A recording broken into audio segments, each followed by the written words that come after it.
Goons of Balatroon helps you to unfuck yourself. God gave us PFP projects, so death won't come as such a disappointment. Goons is the equivalent of PMS and a handgun. We didn't have 4 Ethereum for coal, so all you get is a mediocre cartoon. Goons are cheaper than your last one-night stand, and you even make money. Gob won't make it easier for you to pick up dates. But with the bonus from gameplay, you can afford a hooker. We'd call it Gags of Balatroon, but we don't lack confidence. Your bag collection is getting some serious competition, son. Welcome to Point Blank. This is your host, Panama Crypto. Today our guest is Alex, aka I'm Goon 516. He's part of the core team of Goons of Balatroon. The Goons are a bunch of bullets and barrels NFT characters, which eventually will be featured in a PvP game, comics, and cartoons. How you been, Alex? I've been good, man. Thanks for having me on here. It's great to have you in Point Blank, man. What have you been up to lately? Literally 3 months of working around the clock, 18-hour days, not sleeping, just trying to get this amazing universe of our characters out there for the world to see. It's been really fun. I've neglected the NFT space for too long. You know, when it blew up, didn't take it seriously. Then when I finally immersed myself in it, I got hooked. So, here I am. First project, first attempt, went really well. It's not often that first attempt does. Then again, it's novelty for everybody. So you have to, if you had some quality out there, there was a chance to get it out there and do well. So in that regards, the timing was good. It happened exactly the same to me, but I haven't done any like NFT project per se, like you guys. Yeah. I ended instead of trading them, because I was sitting on Twitter and just wasting time and trading charts this whole time, right? And then it just I felt so soulless. At one point I'm like, I can't do this anymore, man. This is boring. It's legit boring. But the thing is, everybody's flipping NFTs, and I see a bunch of crypto Twitter accounts switching to NFTs. They're all flipping cards and making money. I for some reason wasn't interested in that. I wanted to build. I'm like, why don't I build something fun? I basically got an offer from my two partners. We're not here, unfortunately, on this podcast, but they are the ones that started the project. It wasn't even me. They just got me on board to help them grow it, essentially. And I never thought it would end up being so much fun. So how Goons of Balatroon started? How did the team form? So the two other guys, they're friends of mine in real life, actually. We're all from Toronto originally. And essentially I'm the only one that lives overseas. I left Toronto last year. I'm in Bali currently. And what happened was they were trying their luck with the NFT projects early, really early, February, March, essentially. They were already attempting to do something pixel character collections. They did one that, did okay, but nothing out of ordinary. And then when hash masks came out, they didn't like the fact that it was, rising scale, and decided to do a project called Anti-Masks, which was the anti-hash masks. Basically flat, no bonding curve, flat rate, and really cool art. They did well. They sold probably 50% of the project, but probably came short on the marketing side. So when they came up to me and said, we're going to do the third one,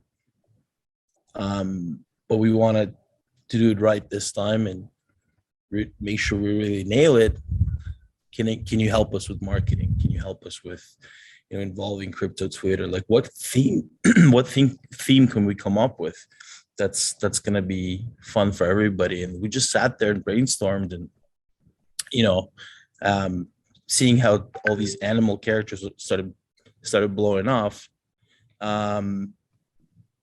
I thought bulls and bears were the perfect fit just for the trading purposes. I spent 4 years in Twitter, seeing people, having fun with each other, trolling each other with setups, short this, long that, and it's always as you've been around since the last cycle. It's always a bunch of entertainment on Twitter.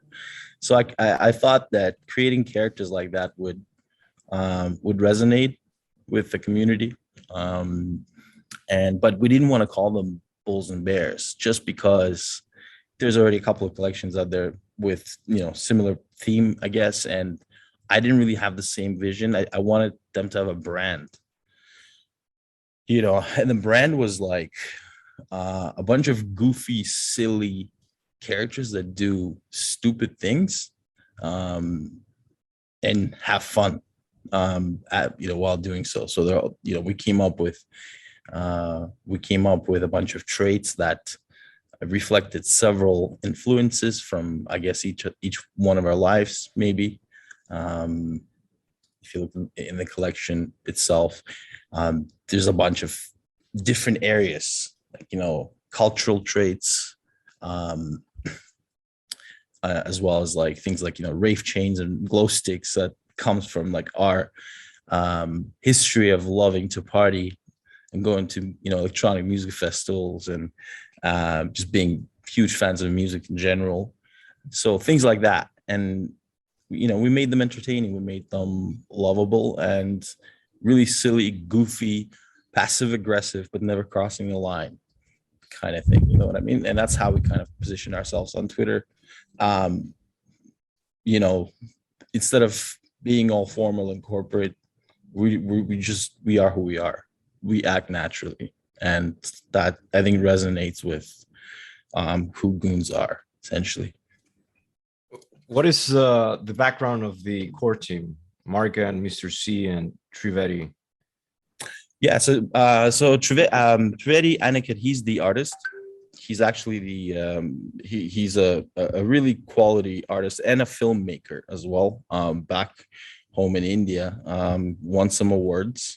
When you showed us some of his art, we were really, really impressed and thought that he could really nail this. Then Mr. Z, he's a data scientist by trade, and he's been working in a couple of tech companies as a data scientist. Right now, it's like a digital marketing firm that he ended up quitting for this project. So he left his job. Yeah, he left his job to do this full time, which was a big step for him in personal life, I think. Mark. So Mark he's a self-taught techie. He's a Web3 guy. He does all our Web3. He's just a very smart guy, amazing with math. So, he's doing all the tokenomics, and he taught himself Web3 and just became really good at it. So he's always been a self-taught kind of individual, just excelled, natural skills. That's their background. And what about yourself? I have quite a lengthy one. Over the past 20 years, I've had like 3 spans of different industries. Essentially, I started in tech support as a system analyst, working for a Canadian company called TD Waterhouse, which at the time supported trading floor systems on NASDAQ and NYSE, as well as trading systems across the globe, like Manchester and Tokyo and stuff like that. So I was basically doing system analysis, always been exposed to the trading world, even since early 2000, the dot-com boom. Then that got bought out by IBM, so I spent some time in IBM. about 7 years. And then I quit. I just felt it was a bit of a soulless gig for me to do. I've always been an extroverted person and loved talking to people. And people told me I could be good at like building teams so recruitment started being quite a popular in like 2007 when, tech startups started having a boom. And I thought I'd try myself in that talent acquisition and basically spend the next 10 years in talent ac, helping startup companies grow, picking up clients lower uh, early stage and helping them get to, either acquisition level or just expanding their teams. After 10 years, also got tired and attempted to do my own startup company. This was 2015, 16, 17. Essentially was a shared economy on demand app for fitness, wellness, and beauty. Basically, gig economy, right? As they call it, for independent professionals in that field, sort of like an Uber for that particular market. Because it was my first venture, it was a little bit difficult because I had to learn a lot of stuff on the fly. And then the model had to be readjusted several times. So when crypto came in, well, crypto came way before, but when I came to crypto in early 2017, I went through that whole bull market and obviously got influenced by a lot of the ICOs out there and the ideas out there. And I thought, why don't I do something, come up with some sort of a crypto influenced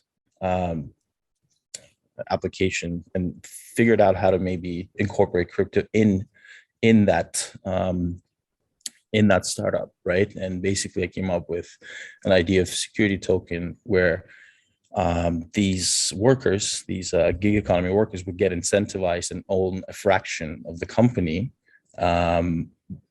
by basically being partners, right?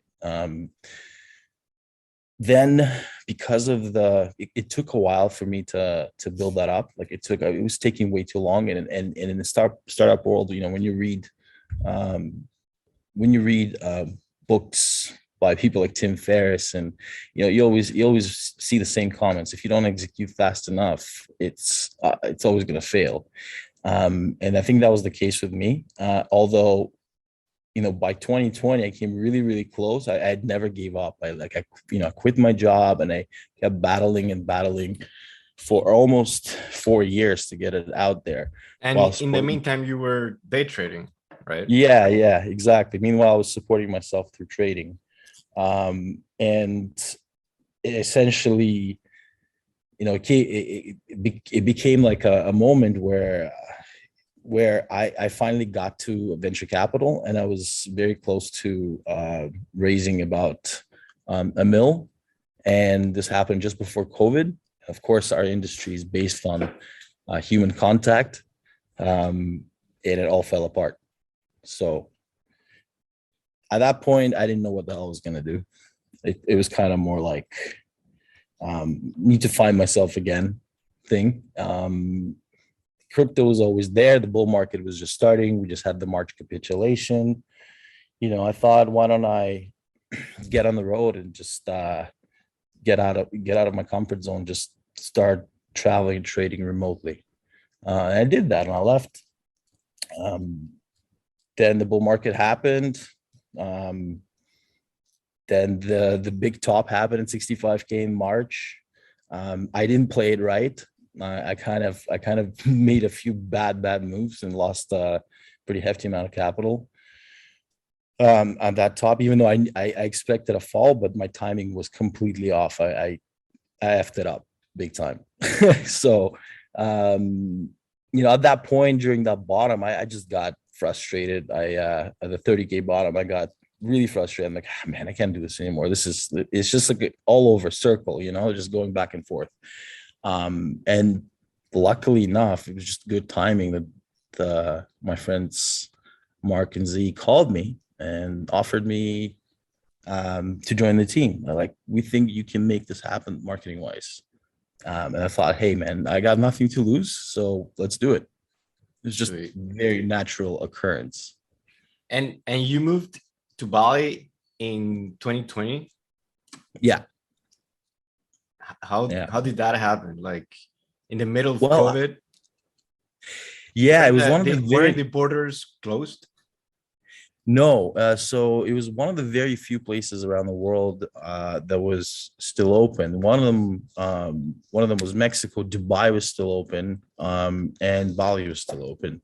And Bali, I've always loved, like, because I lived here before 2010. Because my job in recruitment before, I did remotely.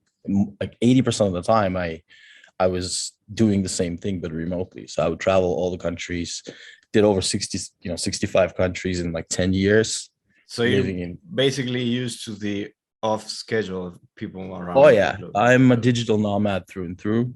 Been for years. And yeah, it just I wanted to come back here because it was one of the few places that was welcoming, even though they shut down after I came, but I was already inside.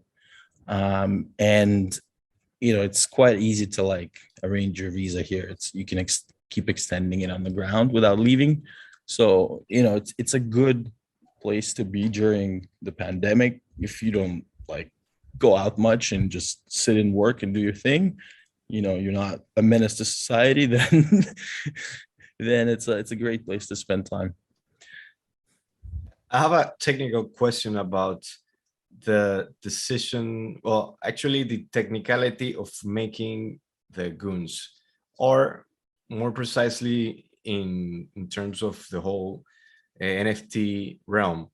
How do you Yeah. do close to 10,000 characters without doing them manually, each one?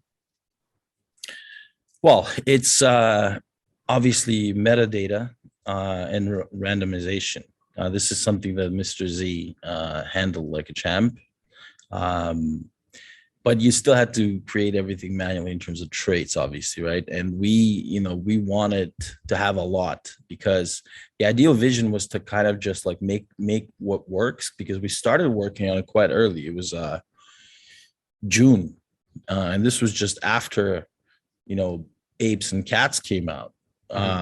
So it was still early, and it was still early. So, but there was not many examples out there to kind of get influenced by and draw ideas from. So, the idea was just like, let's not reinvent the bicycle and make what works. But then I personally didn't feel comfortable with it because I'm always like in the back of my mind, I like to innovate. I like to be different. It's okay to be influenced. I think it's great to have a point of influence in your life in anything that you do and look up to something. But at the same time, I think we're all three of us are full believers in innovation, whether it's tech or art, whatever. And we decided to mess around with traits and make them unique. So it came like a mix of maybe a little bit of the traditional of what Apes started, and our own twist on it, with our own vision on it going forward, kind of thing. So I guess to answer your question, randomization and metadata, that's what Z is a master at, being a For data example, scientist. if I wanted to replicate the model of Goons, not that I have the skills, Mhm. what tools should I use to mix the art, make it random enough to get 10,000 unique characters? Well, I mean that it's all scripts in the back end. I don't even know how they run them because I'm not a developer. I never Mhm. was. I wouldn't even be able to answer technical questions like that. I just trust my boys that they'll deliver, and I have a kick-ass product to market and get out there and engage with the community with. Okay, maybe that's a question for a next episode with you guys. Yeah, I would love to. I think when we're close to getting our more technical products and the roadmap out, then it would be really, really cool to have them both come on and talk Yeah, more no. about that, because they're busy right now. They couldn't even do this because like I was just talking to him on WhatsApp 15 minutes before our chat, we were talking about a goon factory, something that we're working on right now, as value for the holders. It's a concept on our roadmap, basically where you'd be able to create a full body avatar of your goon and give them weapons and give them the bottom wear, and then use them in the game later. And it's a quite complex concept. I think something like that has not been done before in NFTs, when it comes to like value, giving value to your holders. For the most part, what we see is just airdrops of second collections, so some sort of gimmicks. We didn't want to go down that route, so we went into like full body creation. There's a couple of complex elements that I cannot yet reveal because we want to make it a surprise for the community, but it's going to be different. It's going to be different, and we're really excited. I saw 2 days ago the announcement of the partnership of the Goons and Mezcal Aileron. Can you talk to us about it? Yeah, so this is something that was not even on the roadmap when we came up with it. This idea was just born in the process while we were, in the last stage of pre-drop of the Goons. I think it was like beginning of August. I noticed Arizona Ice Tea did an announcement about Bored Apes, something like either they bought one or they partnered with them in terms of like putting apes on the cans. And that gave me a million of ideas. I'm like, and then basically nothing materialized after. So I was a little bit surprised. I thought this would go somewhere in terms of maybe Arizona partnering with apes and putting out some sort of a limited edition collection of iced tea cans for people to buy and hunt or whatever, based on rarity, perhaps. And it just never materialized. So I'm like, interesting. But why didn't it? So I started thinking, what hurdles could there be on the way? Intellectual property? Well, that's easy to fix. I think if, there are ways to approach owners and talk to them about partnerships like that, because it only benefits the entire community. So I started looking at different options, and one community member that bought our Goons, he was really into the collection. We started talking, and you get to know people when you interact with the community every day. And he ended up being an owner, one of the founders of Mezcal. And I'm like, man, you read my mind. I literally just had a conversation with two really good friends of mine in Toronto who are in this branding world. They all deal with like beer companies and wine companies and different alcohol brands. I have like first door access essentially to a lot of brands. So one of the owners started minting the Goons even before they were aware of the Goons? Exactly. Before I wasn't even aware of who he was. We just kind of started talking. It was I believe it was in our like either suggestions room or AMA that we did live in Discord with the community, that he was just there, and he because we have a channel where people like can throw suggestions as how we can make our marketing different or some creative ideas. And it might have been him posting something like, I own a company, or I can't remember how it initiated. I have to actually go in history and check it, but it's insane, man. Yeah, so we started talking. I'm like, man, you're literally reading my mind right now. Like I've been thinking about this since I saw that Arizona Iced Tea can. And I've been approaching my friends in Toronto to open doors for me to some of the more traditional brands and beer companies and whatnot. And he's just like all about innovation. He's like, I hate the dinosaurs.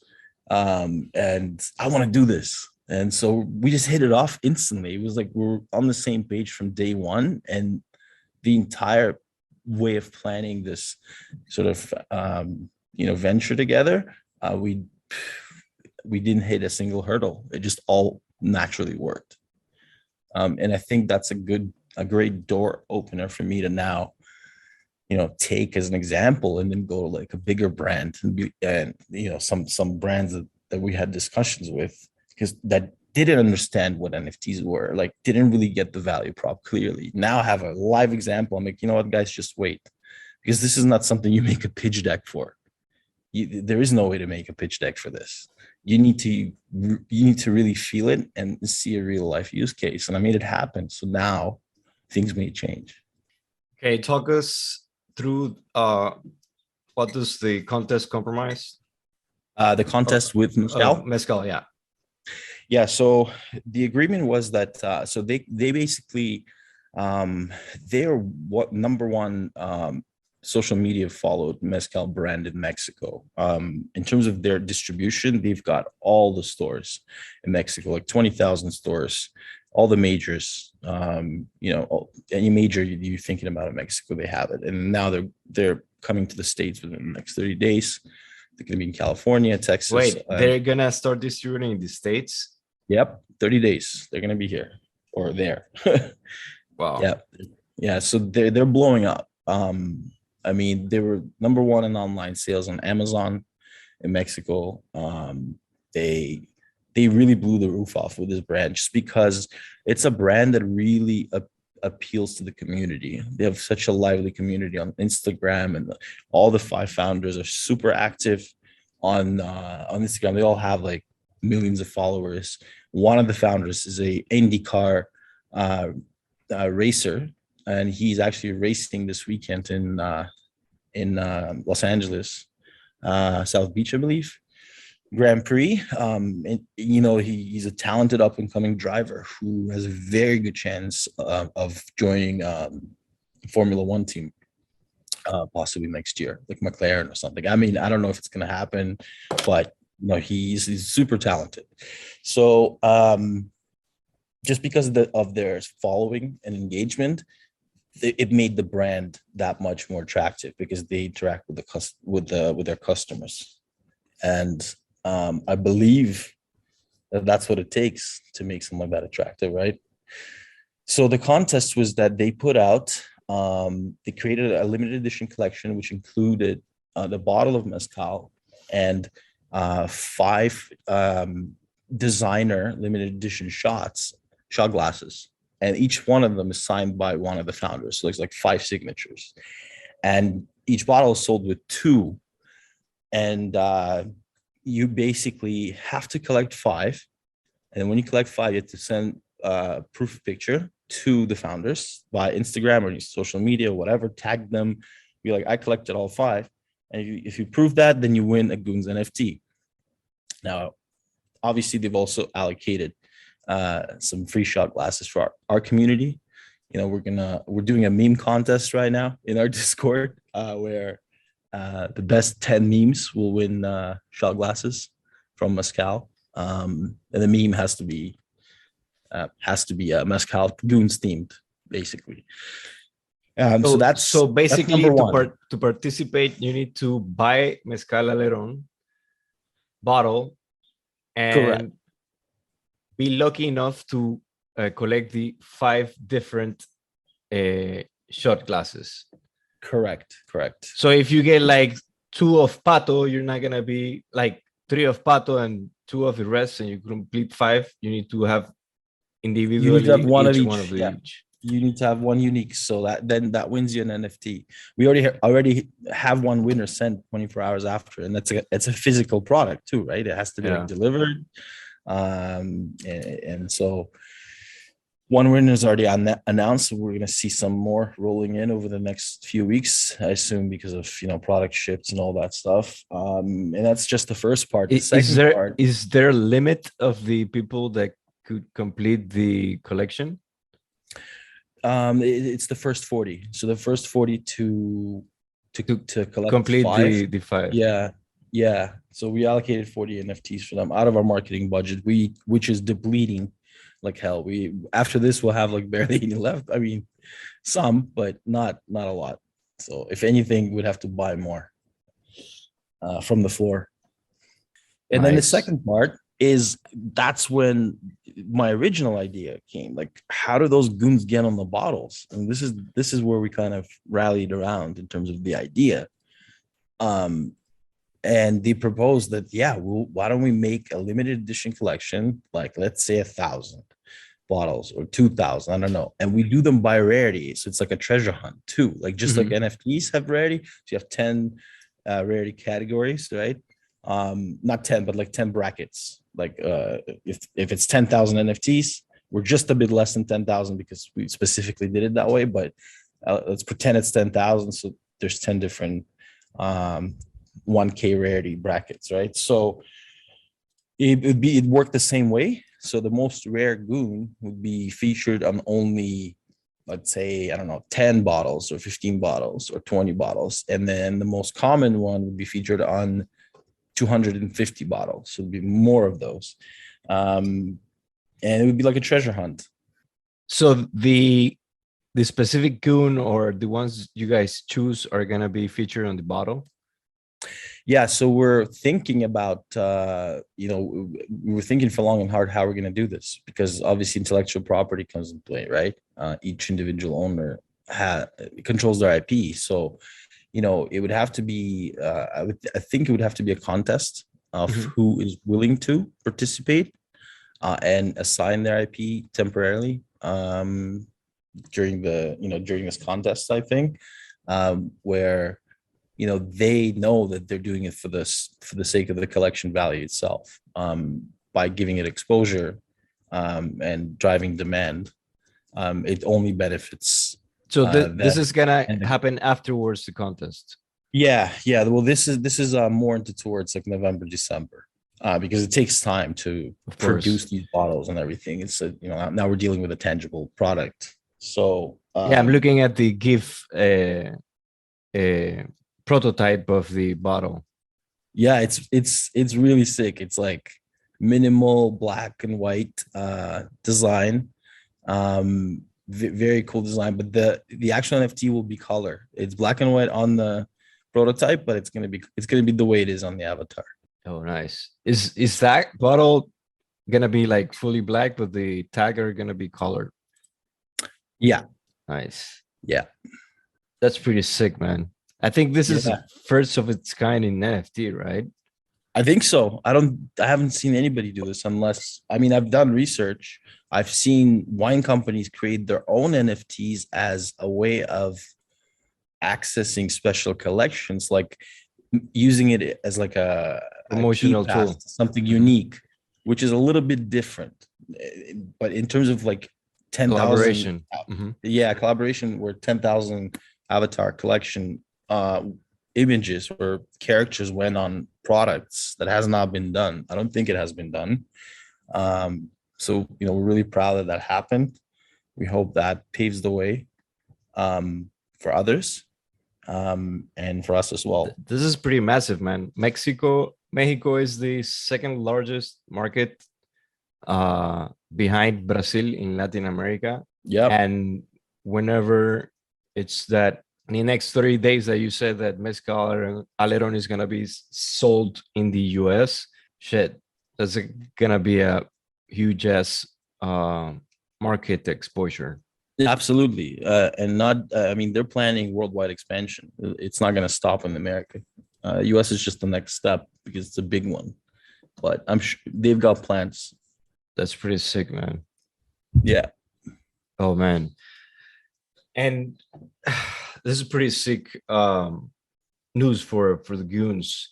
Like, what else do you guys have on the roadmap? This is probably one of the most epic parts of the roadmap that wasn't even even on the roadmap. Yeah. It wasn't like, this was never like, it was just like a creative flow of, I don't know, it just hit us. It happened and we did it. Because at the beginning we thought we're gonna concentrate more on like cartoons and comics, and then once we got down to business, because essentially, the way NFTs with roadmaps are doing things right now, unless you have a big budget to start with, and you've already pre-developed your product, which a lot of cool companies have done so. There's Parallel NFTs, there's Star Atlas, that are big influences on us. But of course, we're like it's like comparing moms and pop shop to McDonald's, right? Star Atlas is a full-fledged like professional team of devs, and it's a corporation essentially. And funded Um, as fuck. yeah, and funded as fuck, right? So it's a whole different ball game. In our case, we're like a moms and pop shop starting out, trying small and then growing it. So we did it just the way the ICOs did in 17. You know, the sale was pretty much the raise for the roadmap, and then you start executing. And when the bear market came, 80% of them got wiped out, and only the strongest ones survived. So we've been there, we've seen it, and because we've been there, all three of us have been through the last cycle. We know how much of a war chest is required to survive something like that if it's ever to occur again, which is not quite looking good in my opinion right now. Don't say that, man. Yeah, I know. China bans Bitcoin every 6 months, so nothing to be afraid of. I know, but it's always in the back of your mind. And man, if another 2018 hits again, it's gonna be ugly. So, so I mean, essentially, building that war chest. And when we got down to, we realized if we're gonna really, we can't spread ourselves too thin. So we need to like really focus on the main thing, which is the game, is what people bought the NFTs for, and that's what we got to deliver on. And it's the game. And then cartoons and comics are going to be secondary. We will still do them, and we want to do them so badly because we have a professional script writer who's award-winning script writer from Canada. He's one of the funniest people I've met in real life, and I know in real life. He's just downright hilarious and just fits the Goons vibe overall. The sense of humor, the quirkiness, the just stupid, silly jokes, sarcasm, and the scripts that he's been writing for the cartoons and the story that's on the website, it's basically going to get a full continuation. It's only like the beginning, the intro in the story, and then it gets hilarious. It's good. It's pretty much like Rick and Morty meets Deadpool kind of vibe, where lots of social references, lots of stupid jokes, situational humor. Do you guys have like a timeline on the roadmap? So the timeline for the game, because the game we envision it in two parts. The first part is going to be a card-based strategy game, where it's a combo of your NFT's rarity and also strategic card play, where we want to make it balanced, where an underdog gets as much of a chance to win as a rare goon. So just because you're going to have a rare goon, we don't want you buying your way into prizes. Like, we don't want you wailing in the system essentially and just say, oh, I got all these rare goons, so I'm going to win all the games and basically earn all the money. No, we want to make it strategic and with proper balancing and weighting. So it's a digital cards game. Yeah. Think of like does the Axis close meets, to 10,000 goons will receive the airdrop of the cards? Yes, all the goons will receive the airdrop of the cards. And what is the timeline for that one? So the cards will likely happen about a month before the game. The game, we're looking at Q1 of 2022 for the first part. There's going to be a V1, like a version 1, and the version 2 is probably going to be a lot more complex. If version 1 takes off, we have a much larger vision of V2, but that's much down the road. We're looking at like well into 22. But the airdrop of the cards, we hope to complete a month before the game, and it should be completed, as well as the token itself. Tokenomics is something that we're working on right now.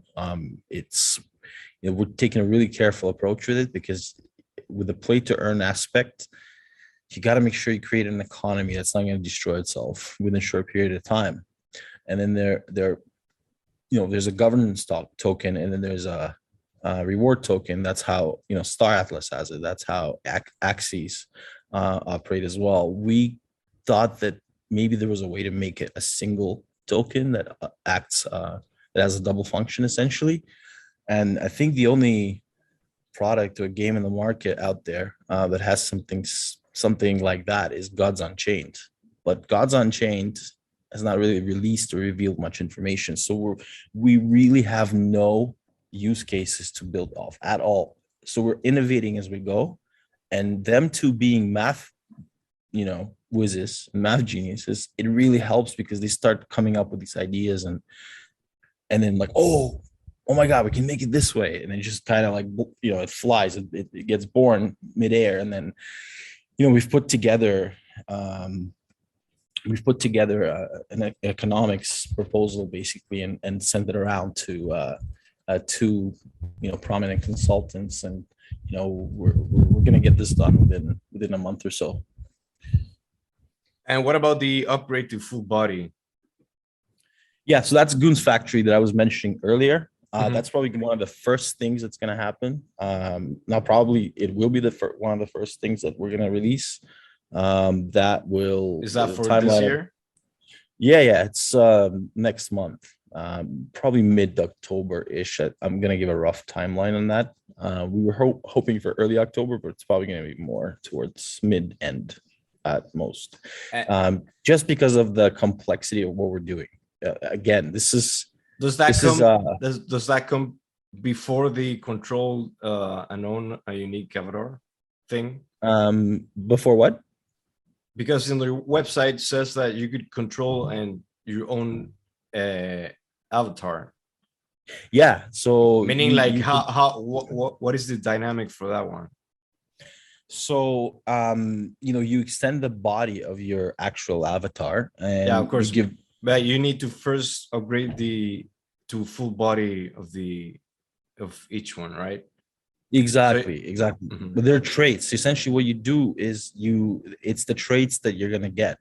You're gonna get extra traits that don't exist in the top part, and we have to give them like the bottom wear, like the shoes and the pants or the shorts, and then the two weapons, and the left hand accessory, right hand weapon, right? So you could have like I don't know, a ray gun and like a banana. We have something stupid like a wooden cock.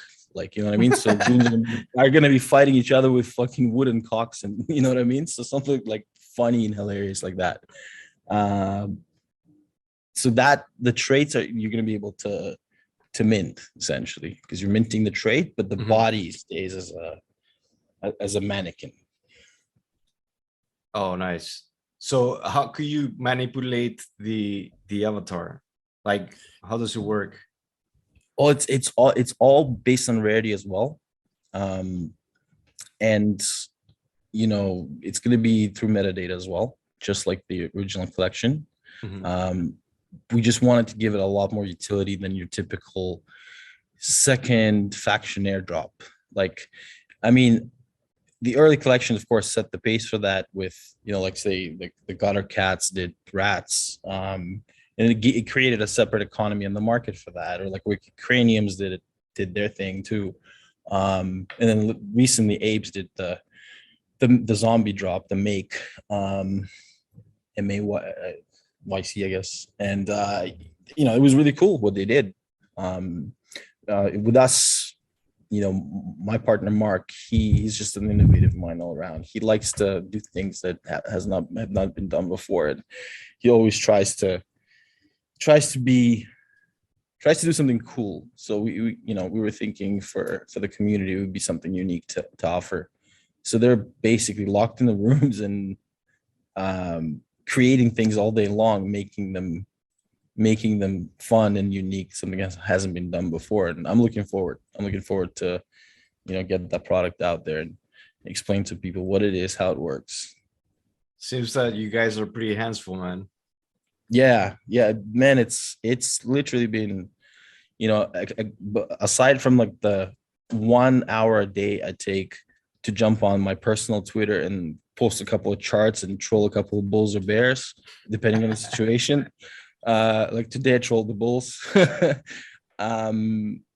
But just for my own sake, my own sanity, sometimes I have to take a break and jump back on the trade or something, just like, okay, fine. I'm in the trade. I can go back to work. But it's 14-hour days, man. It's 16. The good thing is that you guys are enjoying what you're doing. That's the primordial thing. Yeah. I think I'm loving what I'm doing right now. I think this is really fun. I found something that my heart feels content with, and yeah, for sure. With such an amazing roadmap, is there anything out there that you could tease for upcoming news that Yeah, so hasn't we been released yet? we did tease the animation of the full body on our Twitter the other day. Um, there's one really cool thing we're doing. I'm not sure if you followed some of our posts today. We're doing this collaboration rave. Essentially, it's a metaverse rave, and this metaverse, it's world's first electronic music rave club, a digital rave club from Berlin.